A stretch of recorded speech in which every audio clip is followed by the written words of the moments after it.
রাধে রাধে বন্ধুরা, আর একটা নতুন মিনি ব্লগ নিয়ে তোমার কাছে চলে এসেছি। দেখো, আমরা পুজো দিতে চলে এসেছি বাবা বড় কাছের কাছে। তো ছেলে যখন হসপিটালে অ্যাডমিট ছিল, তো মা মানসিক করেছিল তাড়াতাড়ি ভালো হয়ে গেলে তো পুজো দিতে যাওয়া হবে। দেখো, এটা হচ্ছে আমার বাবা বড় কাছারির ঘাট পুকুর, ঠিক আছে। তো দেখো, একটা পুচকেরও পুজো দেওয়ার জন্য ইনভাইট ছিল। তো 6 মাস হলে আমাদের এখানে বাচ্চাদের বাবা বড় কাছের মন্দিরে আগে পুজো দিয়ে তারপরে অন্নপ্রাশন করা হয়, বুঝেছো। এই দেখো বাবার মন্দির। কে বাবা বড় কাছের মন্দির জানো অবশ্যই আমাকে কমেন্ট করে জানিও। তাড়াতাড়ি করে পুজো টুজোগুলো সেরে দিলাম, দিয়ে দেখতে পাচ্ছ এইসব যে দোকানগুলো পুরো না ভয়ঙ্করভাবে আগুন লেগে গিয়েছিল। এই দোকানগুলো ইলেকট্রিক শর্ট সার্কিট হয়ে এখানে আগুন লেগে গিয়েছিল, ঠিক আছে। এখন দেখো আবার সবাই সব নতুন করে করছে, মানে কি বলবো, জিনিসপত্র তো ভর্তি ছিল, তো সব কিছু আগুন লেগে পুড়ে গিয়েছিল।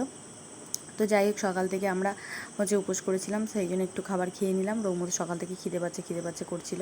তারপরে দেখো, ওই যে পুচকেটার পুজো দিতে এসেছিলাম, মা চলে গেছে তার আগে। পুচকেটার যে পুজো দিতে এসেছিলাম সেখানে খাওয়া দাওয়া করলাম। তারপর দেখো সন্ধ্যাবেলা মায়ের বার্থডে সেলিব্রেশন করলো। তো কেমন লাগলো ভিডিওটা অবশ্যই কমেন্ট করে জানি।